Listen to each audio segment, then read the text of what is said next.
There are many ways to get around the city of Bangkok, but my favorite by far is the motorbike, also known as the scooter or moped, depending on where you're from. But what I'm talking about when I say motorbike is the two-wheeled vehicle, basically a bicycle, but it's got a motor inside of it. And it allows you to travel much faster. It's basically a motor powered bike. Now, when I think motorcycle, I think a much larger version of a motorbike, larger engine, designed for going longer distances. It's much louder. You know, it's a motorcycle. So I'm talking about motorbikes, Honda Wave, Honda Click, Honda PCX, stuff like that. And it's my favorite way to get around the city. But as I said, there are many ways. So let's run through those really quickly. The first one is the city bus. Now, it's my understanding that this is a very cost effective or cheap way to get around the city, but it just seems so inefficient in terms of the time you'll have to spend on the bus getting from point A to point B. I mean, traffic is just so tense sometimes. So a trip that should take you 15 minutes might take you like 90 just because you took the bus instead of some other form of transportation. Now, obviously, if you balling on a budget, then you got to do what you got to do. I'm just saying it's, to me, not the best option in this city because the city is so big, man. The city of Bangkok is about 1,500 square kilometers. That's 1,500 square kilometers. And so trying to get around on a bus, it's just not the best. That's all I'm saying. It's not the best. So another option you have is the taxi. Now, as a tourist, I think the taxi is pretty good because it's not extremely expensive. It's also not the cheapest, but I'm saying it's not going to necessarily break the bank if you're here for a couple of days or a couple of weeks. But taking the taxi everywhere all the time, the money that you spend on that really adds up pretty quickly, And when I say it adds up, I mean that it multiplies or increases very rapidly. So imagine Monday morning, I take the taxi to school. That's $4. Then after school, I want to go to the park and study a little bit. That's $6. Then I want to go get some donuts in Chinatown. That's $5 more. What is that? 4, 6, 15. And then to get back home, another $13 because I'm so far from home. It's rush hour. And so it just costs more. So what did I say? 15, 13, 28 in one day. In one day. Imagine that like every day, bro. So that shit adds up really quickly if you live here, So the next option you have is the train. Now, just so you know, the word train is used very generally to describe any form of transportation that travels along some kind of rail, some kind of track, right?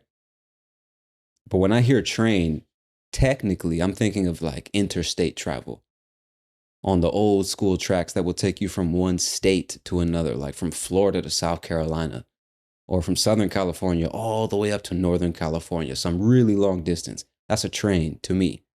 When I hear the word metro, it's a train, but it's built for the city.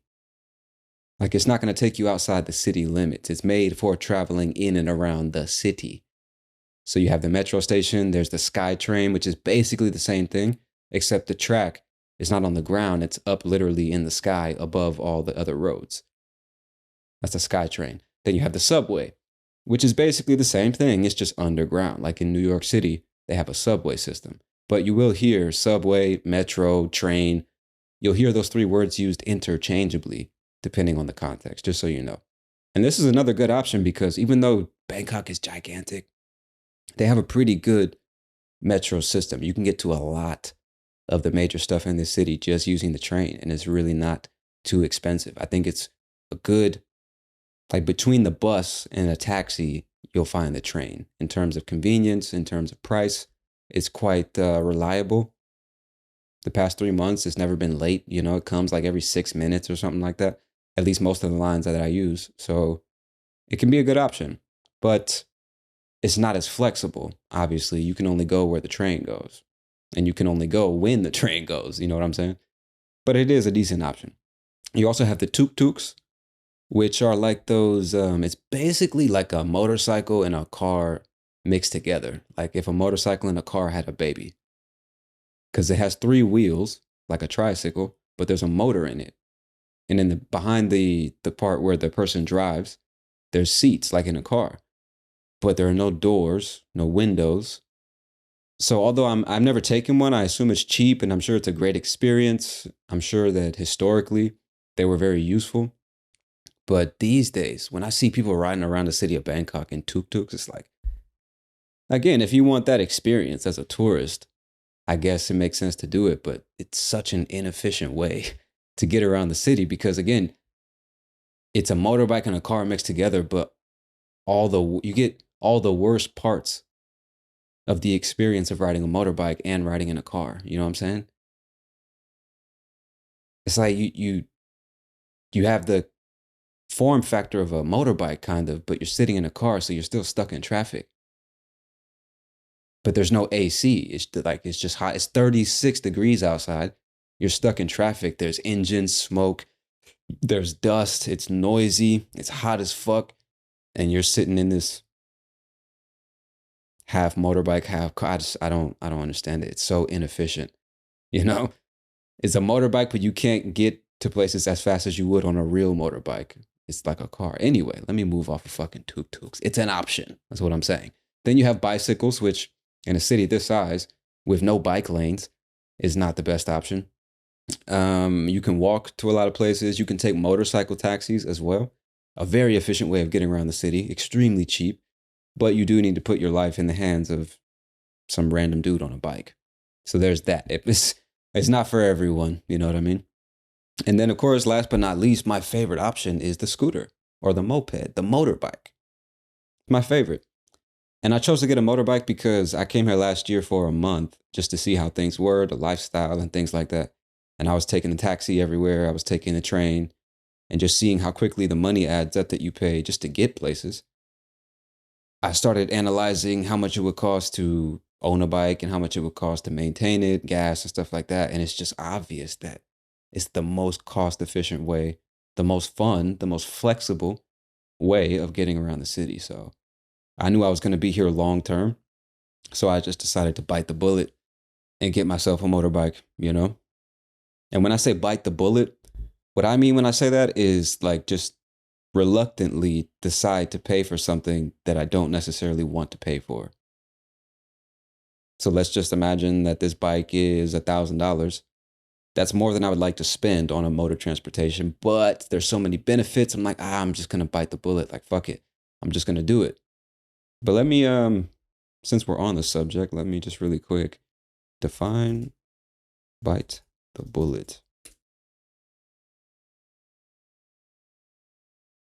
Sometime today. The phrase bite the bullet is an idiomatic expression in English meaning to endure a painful or otherwise unpleasant situation that is seen as unavoidable. The phrase suggests facing up to something difficult or unpleasant with courage and without complaining, even if it involves a significant amount of discomfort or suffering.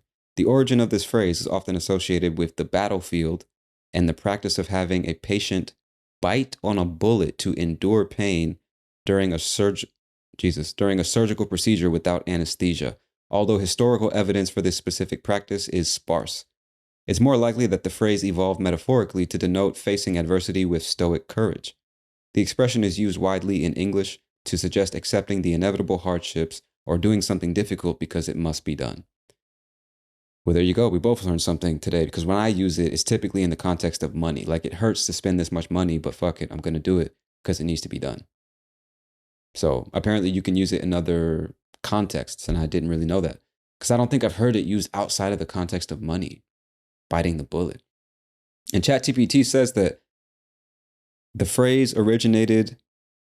origin of the phrase is often associated with the battlefield and the practice of having a patient bite on a bullet to endure pain during a surgical procedure without anesthesia, although the evidence for this specific practice is sparse, meaning there's not much of it. Very rarely that you hear evidence or see evidence of people actually having done this in the past. Although I will say, my dad was in the military for a long time and he used to tell me stories of them having to do surgical operations in the middle of the fucking jungle during a war or some battle or something where they couldn't get medical evacuations or whatever. Like he told me he had his tooth pulled in the middle of a jungle somewhere. Just like this, no anesthesia or nothing. He just needed his tooth pulled for some reason and they pulled it. So this has nothing to do with riding motorbikes, but you know, there you go. Anyway, so I decided to bite the fucking bullet and go ahead and get myself a bike. It just made sense. It's so much cheaper, so much more flexible. I don't have to wait on anybody to go places. You know what I'm saying? I don't have to sit in traffic if I take the taxi. You feel me? And it's actually the cheapest, even cheaper than the train. Even cheaper than the train. Like to go to school, to take the train, it would be like 55 baht. I would say dollars, but that'd be fun. Wouldn't that be crazy? $55. 55 baht. The name of the currency in Thailand is baht. So it's 55 baht to get there and about 50 baht to get back. That's 105 baht, 5 days a week. Or I take my bike and I pay 20 baht for parking 5 days a week. You know what I'm saying? So 500 or 100. You feel me? And that's just going to school. But every day I'm going different places. So it's just the most cost effective. So let me talk about the pros and cons. Moving on to the next part of this episode, the pros and cons of having a motorbike in this fantastic city. Let's start with the pros. As I said before, it's extremely cheap to ride a motorbike in this city. I leave the house every single day, Sunday to Sunday, going somewhere. And I spend about 200 baht a week. It's actually less than that, but let's just be generous and say 200 baht a week on gas, which in US dollars right now is about $2.80. Times 4, what would that be? 2, 4, 6, 8. 8 times 4 is 32. I suck at math, bro. 280 times 4. I feel like I should know that. 2.8 times 4. 11.2. $11.2 a month on gas. You could easily spend that in a day just on a taxi. You could spend that on one taxi ride, bro. So it's extremely cheap. You can also get anywhere very, very, very quickly because you're on this tiny little bike. And no matter what road, no matter what street or alleyway, no matter how much traffic, you can just weave in and out and get to where you need to go. When I say weave in and out, just imagine a bike going left to get through these two cars and then going right and then going left and going right, going back and forth as if they were actually weaving a sweater or a pair of pants or something like that. So you can just weave through traffic. You can just split the lanes. And lane splitting, for all my bikers out there, is when you're riding your bike, there's a lot of traffic, and let's say there's 3 lanes. And all 3 lanes, there are tons of cars and everybody's at a complete stop. It's gridlock traffic. On your bike, you can just ride in between the cars, right? On those white lines, just ride in between them.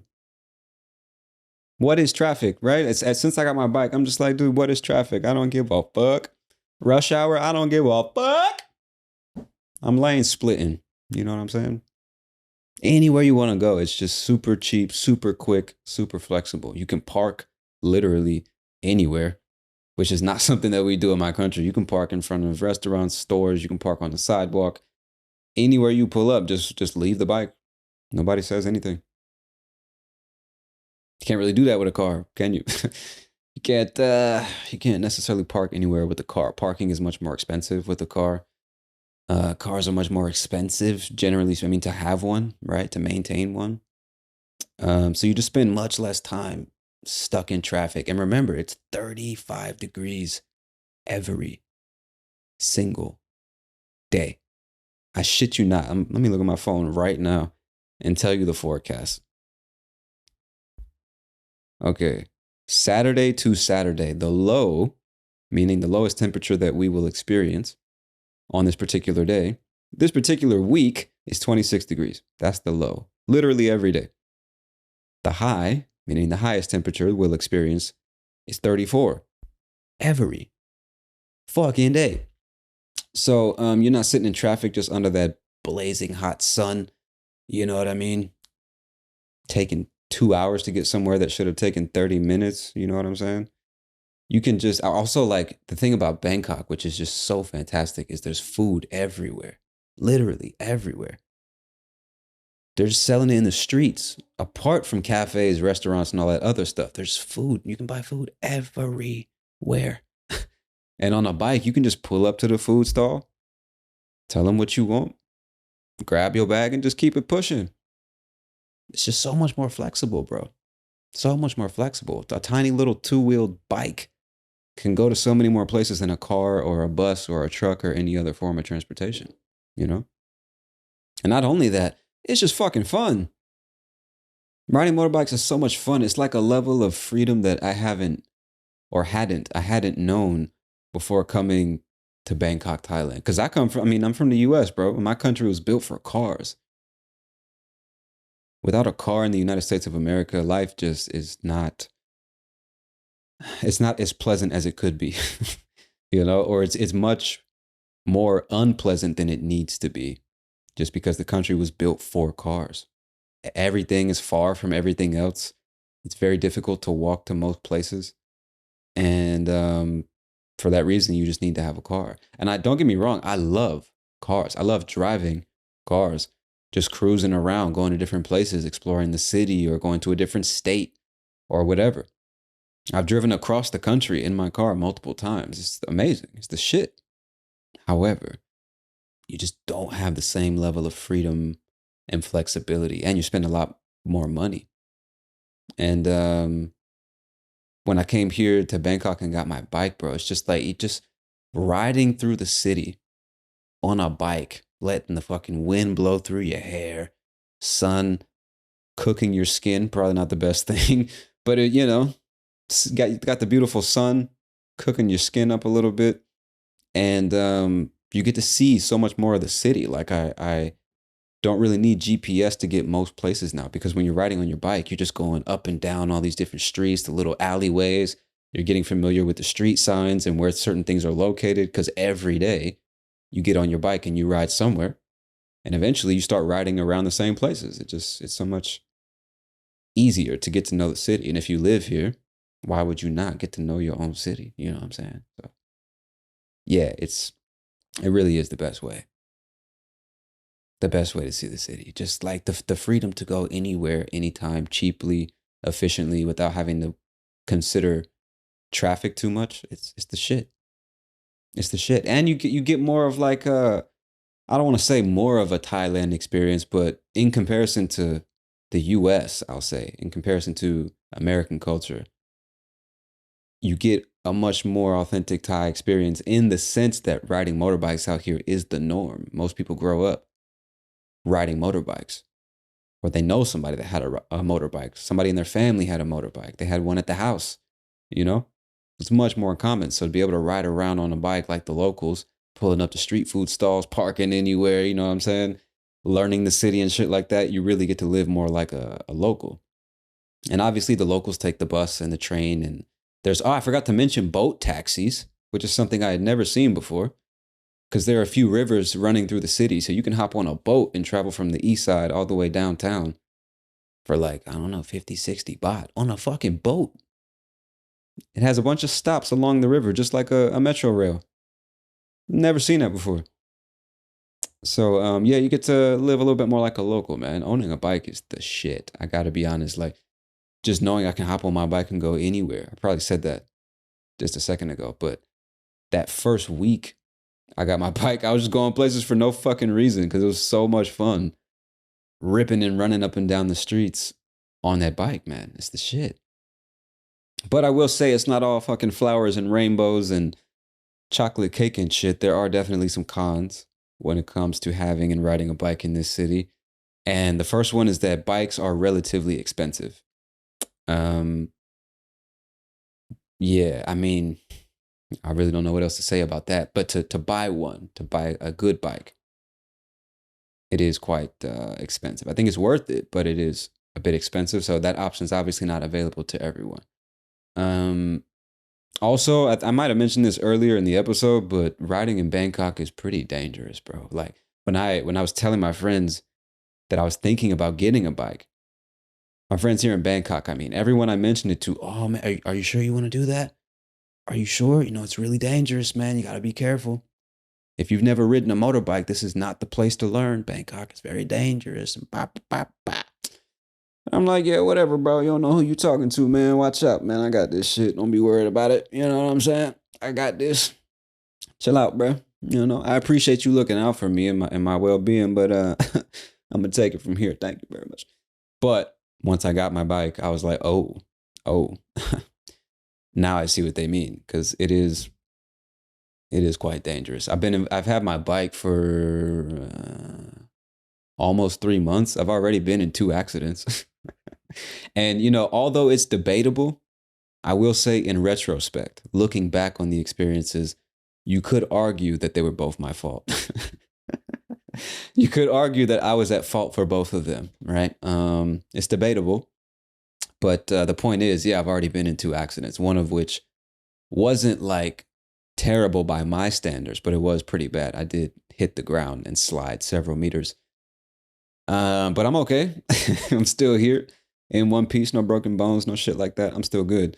But the point is, it is quite dangerous. Even if you've never been or never get in an accident, it's just there's always the chance, and it's a pretty high chance because, like, again, riding a bike is not. It's riding a motorbike is just like riding a bicycle, except you can go like 5 times faster. But if you know how to ride a bicycle, then you can ride a motorbike. So that's not the issue. The issue is that there's like 10 million people in this city. Half of them, maybe even more, are on bikes as well. And then there's taxis and regular cars and trucks and tuk-tuks and buses and this and that. And it's just so many people, so much congestion in one place. And often you're traveling at pretty high speed, 60, 70, 80, 90, up to 100 kilometers per hour down some of these roads. And just, man, I don't know, bro. My experience and the experience of people I've talked to is just like a lot of people out there on the road aren't thinking about the actions they're taking. It's just like they're impulsively doing shit, switching lanes, slowing down, speeding up, cutting you off, lanes splitting, all types of shit, crossing the street as cars travel 70 kilometers an hour down the road. I mean, just all types of stupid shit. So you really gotta like be alert. You have to be paying attention, you know? Obviously, it's different for everybody because you do see a lot of people that ride through the streets as if they're invincible. I'm not afraid of traffic. I'm not afraid of going 95 down this road, weaving in and out of cars, putting other people's lives in danger. I don't give a shit. There are lots of dudes like that.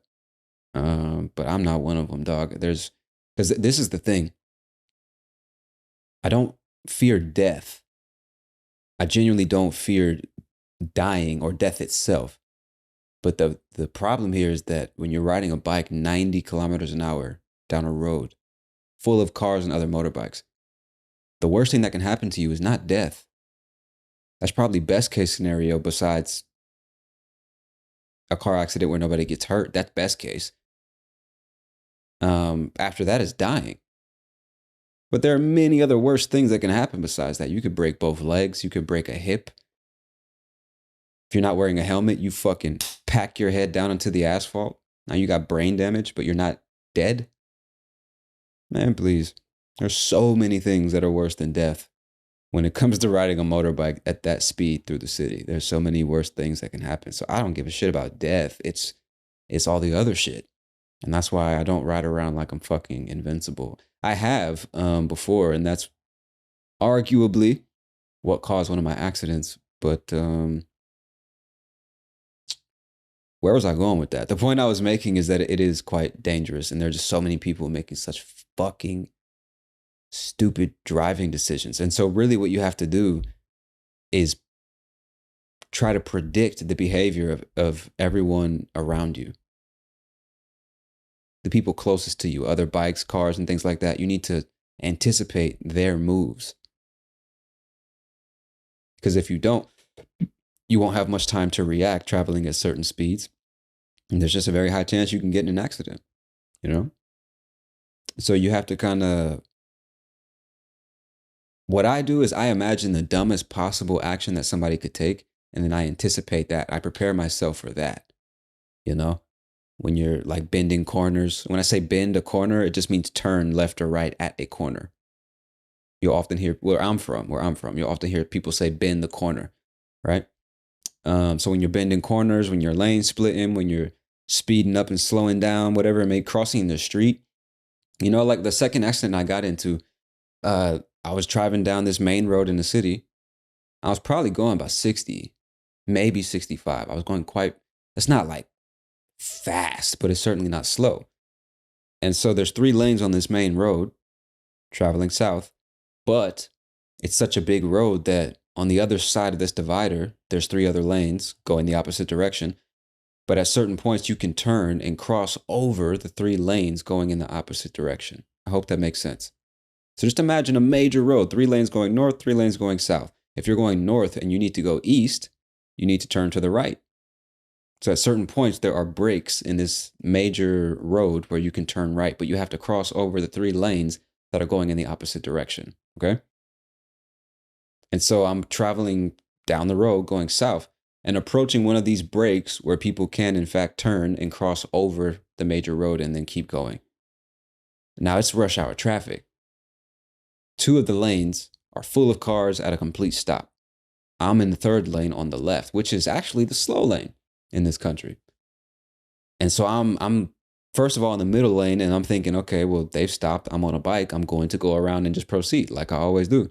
So I go around, I proceed, not knowing that the reason the majority of these the reason the majority of these cars were stopped was because somebody was trying to cross over the 3 lanes. You see what I'm saying? And so I'm going about 60, 65, and it's only maybe, let's say 10 to 15 meters from that break in the road, going 60 kilometers an hour. This fucking gray Mercedes-Benz comes darting out from behind the 2 lanes of cars and doesn't keep going, but sees me and then stops in the middle of the fucking road. I'm going 60 and impulsively just grab both of my brakes. And then I start to skid. And I don't know if I wasn't paying attention to my balance or if there was something in the road that I ran over, but my back tire kind of did a fishtail where it swung to the left, which means all my body weight leaned over to the right, and I slid across the fucking road. That shit hurt bad too, bro. That shit hurt really bad. That shit hurt really bad. And so, but I hopped up real quick and just, I don't know what it is, but at this point in my life when shit like that happens, it's always the big stuff that doesn't affect me. I get pissed off about little shit, but big shit like that didn't really faze me. I just hopped up, picked up the bike, and this fucking asshole that pulled out in front of me, when he saw me fall, he went forward a few meters and put on his hazard lights. He stopped for a second as I'm picking up the bike and walking off to the side of the road to not impede traffic. And bro, you know what he did? As soon as I put my kickstand down on the bike, this motherfucker just pulled off, bro. This motherfucker just left. Like, oh, you good? You good? All right, peace. Have a good one. Hey, it's crazy out here. You gotta be more careful, partner. Keep your head on a swivel, champ. And just fucking pulled off, bro. And I'm sitting there, fucking side of my bike's all scratched up, side of my body all scratched up. I landed right on my hip bone, bro. Just boom, right on the bone. That shit was almost 2 weeks ago. I still have the bruise. I'm touching it right on my hip right now. There's still a bit of soreness from that fucking fiasco, bro. So in summary, riding a bike can be quite dangerous if you're an idiot like me. You really got to pay attention to not only what you're doing, but what everyone else on the road is doing. So that is a con of riding a bike. But you got to take the good with the bad. You know what I'm saying? There's always trade-offs. So in exchange for that, the cost of gasoline, which is relatively cheap if you're riding a bike, the efficiency, the flexibility, the freedom, the happiness, the joy, the fun. In exchange for that, you could get hit by a 900-pound vehicle at any fucking time or get ran off the road, have a biker cut you off, clip your back tire, whatever it may be. So you gotta be careful, man. You gotta be careful. Because riding in the city, it just requires more mental energy and focus than driving a car or taking the train or something of that nature. Like, you really need to be paying attention, especially if you've never ridden motorbikes before. Because I do understand what they say when they say this is not the place to learn. I get where they're coming from because it's just it's dangerous. You get the point. It's dangerous. Yeah. And also one thing that, you don't have to worry about too much, at least not during the rainy season, is just weather. Because riding on a bike, if it's 39 degrees out and you're stuck in traffic on Sukhumvit Road, surrounded by buses and trucks and tuk-tuks and other bikes, and you're under the fucking SkyTrain, so all that heat is just trapped in there. All the tourists walking up and down the goddamn sidewalks, people trying to sell you shit. It's man, it's like sitting in a sauna, except instead of breathing clean air, you're breathing engine exhaust. That's what it's like. Or if it's raining, you're just riding in the rain, or you have to pull over somewhere and wait for it to stop raining. You don't have those problems with buses and cars and all that other shit. So, with all that being said, the list of pros outweighs the list of cons. I think that it's definitely worth it if you're going to be in Bangkok long term, even if it's just a month, renting a bike to see the city and experience it in that way. It's the shit, bro. It's so much fun. Like, I can't believe I went so many years without knowing how much fun it was. Coming from a country of car drivers, it's just like, damn, this is the shit. Why don't we have this back home, bro? This is like, dude. And also, when you're riding motorbikes in the city, what I noticed, or what, how can I say this? After riding a bike so much in this city, my feeling towards cars and people who drive them has changed a little bit. Because where I'm from, again, a country of car drivers, we see people on motorcycles. I say I'm generalizing, not me or anybody I know, but just Americans, generally speaking. We see motorcycle riders as a nuisance. Like kind of annoying, like get the fuck out of the way. Some of them drive kind of reckless. They make you nervous because you're afraid to hit one in traffic as they split lanes and weave in and out. So they're making you nervous and stuff like that. So it's just not seen like, oh, that's cool or normal or common. It's like they're the minority. People riding bikes. But here, the more I ride bikes, the more I see that, especially in big cities with tons of people, cars are the fucking nuisance, bro. Cars do not belong where people are.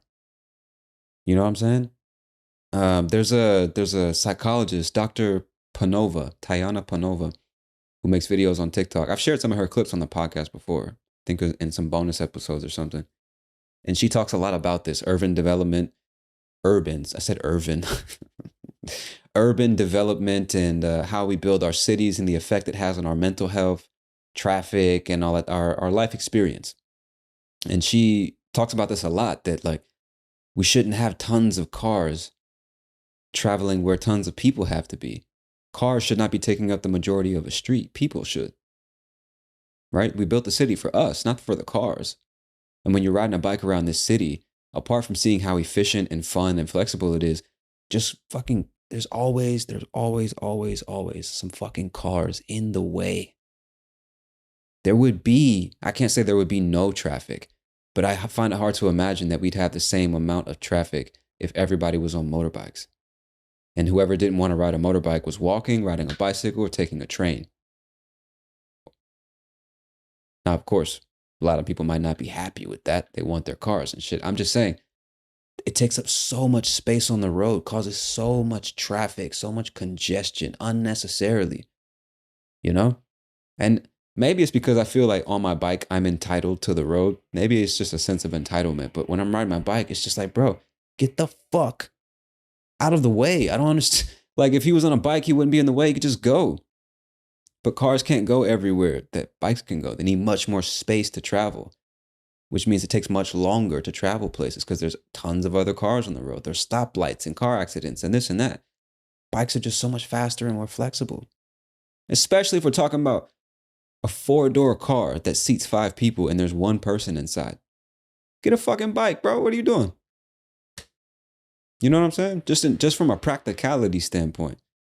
We could save, if every person that rides around in the car by themselves chose to ride a bike, we could save so much fucking space on the roads. And if the roads were built with more space for people than cars, walking through major cities would be so much more pleasurable and quiet, That's the other thing. You're riding down the streets. It's just nothing but.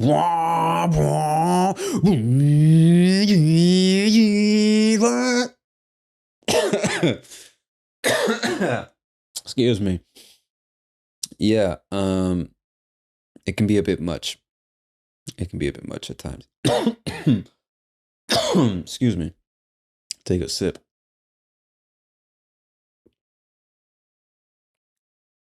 Ah, yeah, man. Now I see cars as a fucking nuisance. Just like, dude, get the fuck out of the way.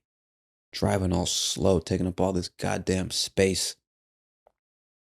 Jesus Christ. Yeah, yeah.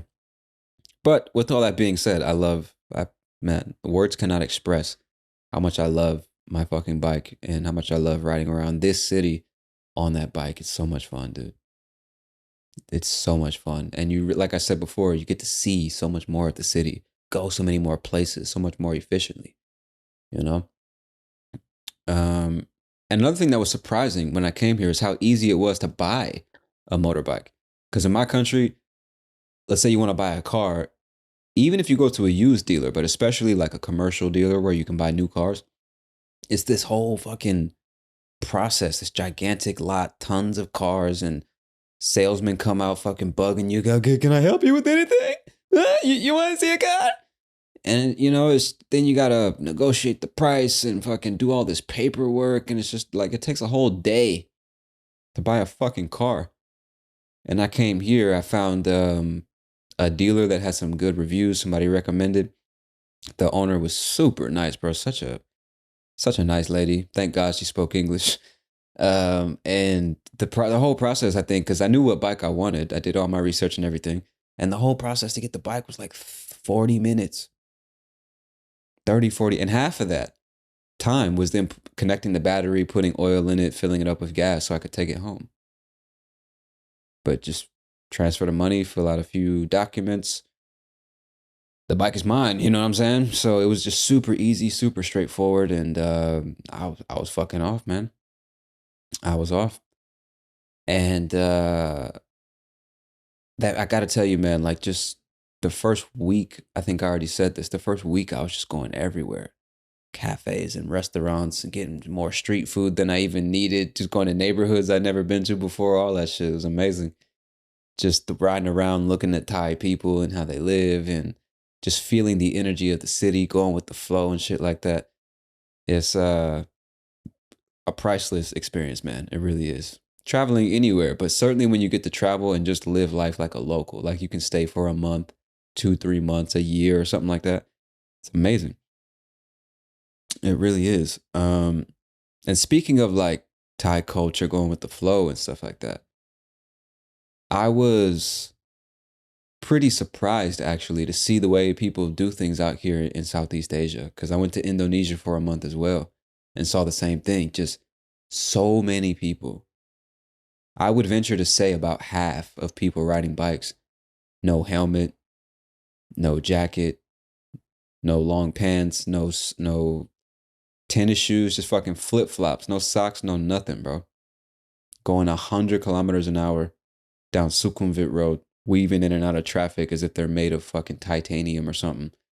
Mr. Invincible. So many people, dog, riding around with no helmet on. Like it's nothing.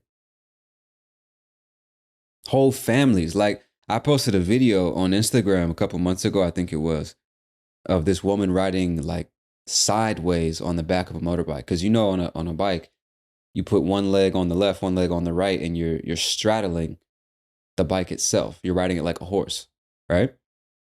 But this was so many women, not just this woman, had both legs on the left side sitting sideways. Like you might sit if you're wearing a dress or a skirt and you don't want to spread your legs, ladies, like that. And I'd never seen that before.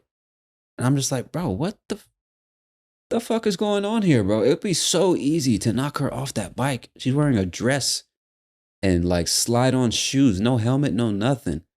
Cup of coffee in one hand, cell phone in the other, just jamming to her tunes, just rocking out, bro. I'd never seen something like that before. Like that in my country, I believe is illegal. I think the cops would stop you for that and give you a ticket. Which is wild because it's like, if that's what I want to do with my body, my choice, bro. My body, my choice. Want to crack my head against the concrete? That should be my choice. Fuck off. But yeah, in my country, we don't really see that kind of thing. Like I said, I believe it's illegal to ride without a helmet. I'm pretty sure. Similar to riding without wearing a seatbelt, you know? But out here, it's the norm. Not just that, but like whole families on one bike. You got the dad up front, both hands on the handlebars, you know what I'm saying? Controlling the ship. Got the wife behind him. He's got one baby in front of him between his legs. The second baby is in between the father and the mother in the back. Just cruising down the street. Which to me is just fucking wild because in my country, that type of shit, they would take you to jail for endangering the lives of those children. Nobody has a helmet on, and there are 4 people on a bike that's meant for 2. 2 of them are children. And so in my country, they would see that as endangering the life of your child. They would take you to jail for that, or at least give you a ticket. But I'm pretty sure you'd be taken to jail, or at least charged with that crime. But out here, it's normal. And I posted videos of that type of stuff on Instagram, and everybody was telling me, "Oh, it's normal, bro. It's no big deal. That's how we do things out here." And I get it. I'd never seen it before. It's new to me. It's new to me, bro, because you don't really see that. You might see it on rare occasions in places where people just don't give a fuck, like in the neighborhood or something like that. But just riding around the city, no helmet, your son in the front between your legs, your daughter on the back, nobody's wearing anything protective. You just zipping in and out of traffic and shit. No, you're going to jail, bro. You are unfit to raise children. That's what they would say. And I actually saw now that I think about it, when I was in Colombia, I saw the same thing. Like families of 3 and 4 on one motorbike. Like, Jesus Christ, dude. I would just be so like, well, how can I say this? First of all, I'm not getting on a bike with 3 other people. You got me fucked up. That's the first thing. Second of all, if I'm riding, I would just be so concerned, like so nervous that I'm going to cause an accident. Like I'm going to be responsible for us falling off this bike somehow. I can give a fuck about me, but like the people on the bike that I'm responsible for, like they have fallen off this bike at who knows what speed and got who knows what injuries because of me. Like I just wouldn't want that. Fucking 4 people on the bike, dog. You know, you need some serious core strength for that shit. So yeah, it's interesting to see that. It's interesting to see, and what's also interesting to see is how fucking tongue-tied I'm getting in this episode. Take another sip of the what would I call this? I was gonna say chela. Chela, I think in Colombia is pola. In Thailand they say bia. In Spain, cervecita. I don't know. What do we call it? A brew? Take a sip of the brew. In English, we call beer. You can call it a beer. You can call it brew. Take a sip of the brew. Hold my brew. Yeah, beer or brew. Anyway, let me take a sip. What was I saying though? Oh yeah, just culture, like Thai culture out here. One thing that was also surprising that I had not experienced until I came to this country was the non-reactive nature of Thai people, especially out there in peak rush hour traffic. I'm talking chaos. The people here are just super chill, bro. Like much less aggressive and reactive than the people in any other country I've been to, including mine. Jesus Christ. Because like where I'm from, and many other countries I've been to, whether it's Colombia or Brazil, Mexico, like people can be quite aggressive. Lots of honking the horns. Bum, bum. Get the fuck out of the way. You know what I'm saying? People just yelling and cursing and all the flipping you the bird and shit, cutting you off and getting offended and trying to get revenge out there on the road, bro. You cut me off, I'm going to try to cut you off. Try to run your punk ass off the road. Fuck you. That's America, you know? That's America. But out here, it's not like that. Like, no matter how fucking dumb somebody might be driving, like everyone else around them just accepts it. It's just like, it is what it is. What is honking my horn going to solve? What is getting mad and angry and trying to get revenge on this stranger? What is that going to solve? This person cut me off in traffic. Okay, well, they cut me off. All right. Let's just keep it moving. This person's driving too slow. Well, fuck it. Let me just go around them. Right? Somebody does something stupid. I have not once in 3 months, 4 collectively, I've not once heard somebody screaming out of anger in traffic. Not one time. And I've seen a lot of stupid shit out there on the road, bro. And just people don't really react like that. Not just when driving, but in general. They're much more, they have that like go with the flow. It is what it is kind of vibe. Obviously, I'm generalizing, but that's the vibe I get out here. Is it's just like, just go with the flow. Don't cause a scene. Don't make too much out of something little. Just fucking let it go. Accept it. And that's what I see out on the road. It's like no matter the situation, it is what it is. Like when like the accident I told you about, when this fucking idiot pulls out in the middle of traffic. I'm going 60 down the road, stops in front of me. He could have just, bro, there was nobody in front of him. He could have just kept going. He looked at me. I saw him look at me and he stopped the vehicle. Why didn't he just bro, just fucking keep going, bro. Fucking idiot, man. Shit like that happens all the time. And people just like, whatever, The number of times I will see somebody just pull out in the middle of traffic, stop 3 lanes of cars, make 3 lanes full of cars come to a complete stop just so that they can make a U-turn or a left turn or switch lanes or whatever. The number of times I see that per day and nobody gets mad. Nobody says anything. Nobody yells or honks. They just come to a stop, let the person make their U-turn, and we all just keep going. No big deal. And I love that. It's one thing I love about riding a bike in the city is although like, man, you're riding around a lot of people making very unintelligent decisions. And I'm one of those people sometimes. I'm not saying that I'm excluded from that group. I'm saying even though that is the case, like people are not overly aggressive or looking for problems. They just go with the flow. It is what it is, And that's one thing I really appreciate about riding the bike in Bangkok. It's pretty great. It's pretty great, man.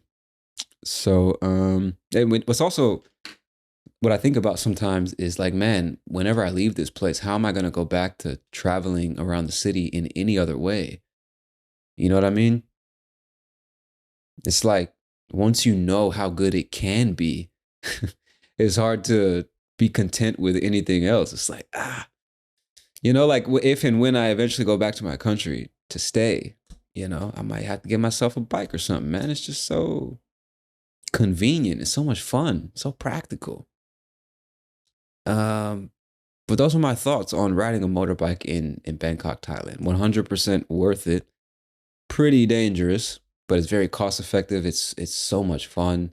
You get to see so much more of the city, live more like a local, travel flexibly and very cheaply. I'm probably being repetitive at this point, but there's just so many benefits to being able to ride a motorbike around a city this size, And it really opened my eyes to how much of a nuisance cars are, like how much more peaceful and clean and accessible a city would be if we didn't have so many fucking cars,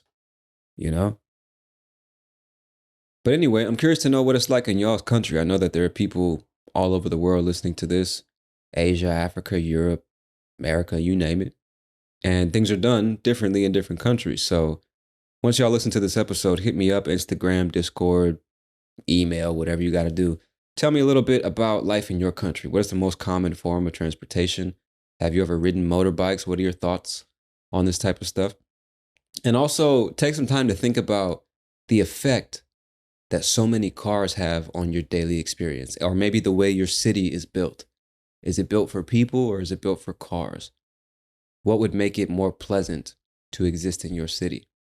Stuff like that. Because before I found Dr. Panova's videos, I really never even had thought about the effect that the layout of a city has on my experience in that city, or the number of cars, or the number of restaurants or sidewalks, or the size of the streets. Shit like that really has a significant effect on your experience in a city and what you think of the city, how much fun you have, how expensive it is, et cetera, et cetera. So it's interesting to think about. But that's it for this episode of Real English Radio. My friend, thank you so much for your time and attention. I will certainly talk to you soon. I am your host, Tony Kaizen, and I'm out. Peace.